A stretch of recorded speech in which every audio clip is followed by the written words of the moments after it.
Gracias, presidente.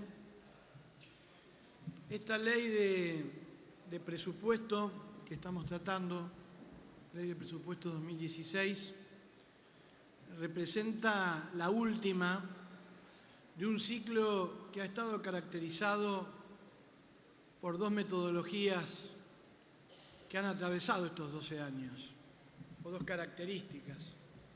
En primer lugar, la manipulación escandalosa de las cifras presupuestarias. Y en segundo lugar, la transformación del debate parlamentario de la ley del presupuesto en una ficción, en una mera formalidad. Así que creo que, y lo han dicho varios diputados, por ser el último de este ciclo, merece hacerse un análisis, yo diría, global. Vale la pena reflexionar sobre lo que ha sucedido en estos 12 años, durante los cuales a libro cerrado se han votado deliberadamente previsiones incumplibles en materia de inflación, de recaudación, de crecimiento, de gasto. Y la suma de todo esto les ha permitido manejar a su antojo millones de pesos, miles de millones de pesos. Se nos puede haber pasado alguno, pero hemos calculado que entre el 2003 y el 2015, durante los gobiernos de Néstor Kirchner y Cristina Fernández de Kirchner, se dictaron por lo menos 18 decretos de necesidad y urgencia para aprobar incrementos presupuestarios, por supuesto, al margen del Congreso Nacional. Si uno calcula aproximadamente las diferencias entre el gasto aprobado y el efectivamente ejecutado, la conclusión es que en este país, en estos últimos 12 años, el 30% de lo que se gastó fue por fuera de la ley del presupuesto, fue por fuera de este Congreso.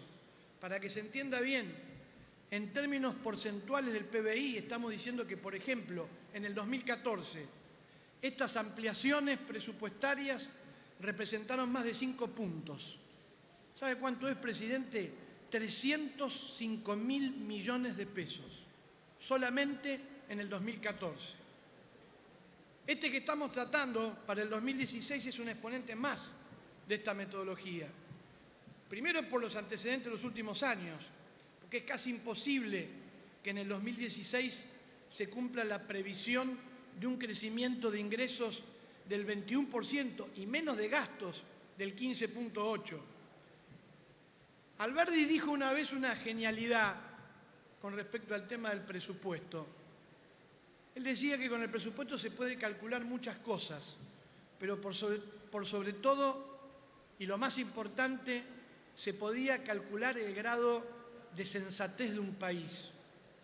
Y este proyecto, como los anteriores, habla de una Argentina que macroeconómicamente anda a los tumbos, que sigue rifando su futuro a la consolidación de un modelo extractivista, ilusoriamente que se cree industrial, en realidad ensamblador industrial, armaduría industrial, centrado solo en el consumo, escindiendo el consumo de la distribución de la riqueza en la Argentina, como si se pudiera separar pobreza de desigualdad, más allá de la retórica nacional y popular, más allá del antiimperialismo, terminan 12 años después mendigando ayuda externa para achicar sus rojos fiscales.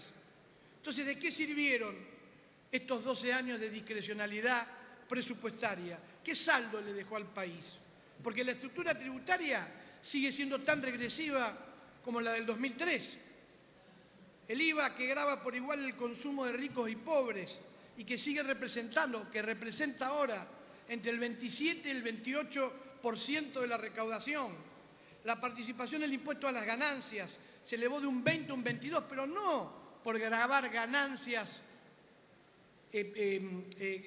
financieras o extraordinarias, sino porque ha caído sobre el peso de la espalda de los trabajadores en la Argentina.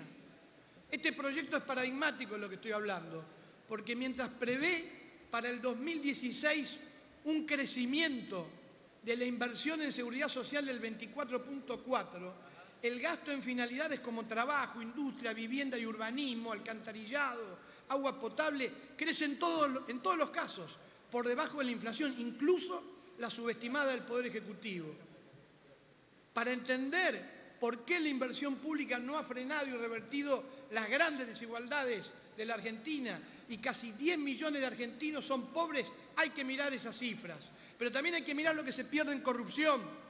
También hay que mirar lo que pierde el país con una política de subsidios al consumo de energía sin ninguna planificación que alcanzó a sectores con capacidad de pago y a grandes empresas.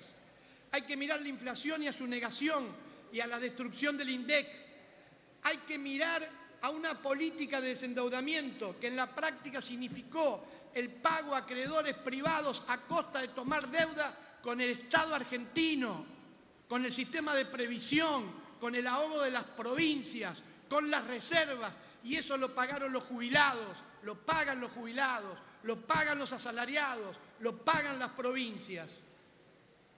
El próximo 22 de noviembre, si no antes, un nuevo gobierno estará a tiro de hacerse cargo del manejo de las cuentas públicas. Me parece tragicómico que para justificar esta aprobación apurada y a caballo de los tiempos electorales nos vengan a querer correr con la vaina de que están cumpliendo la ley.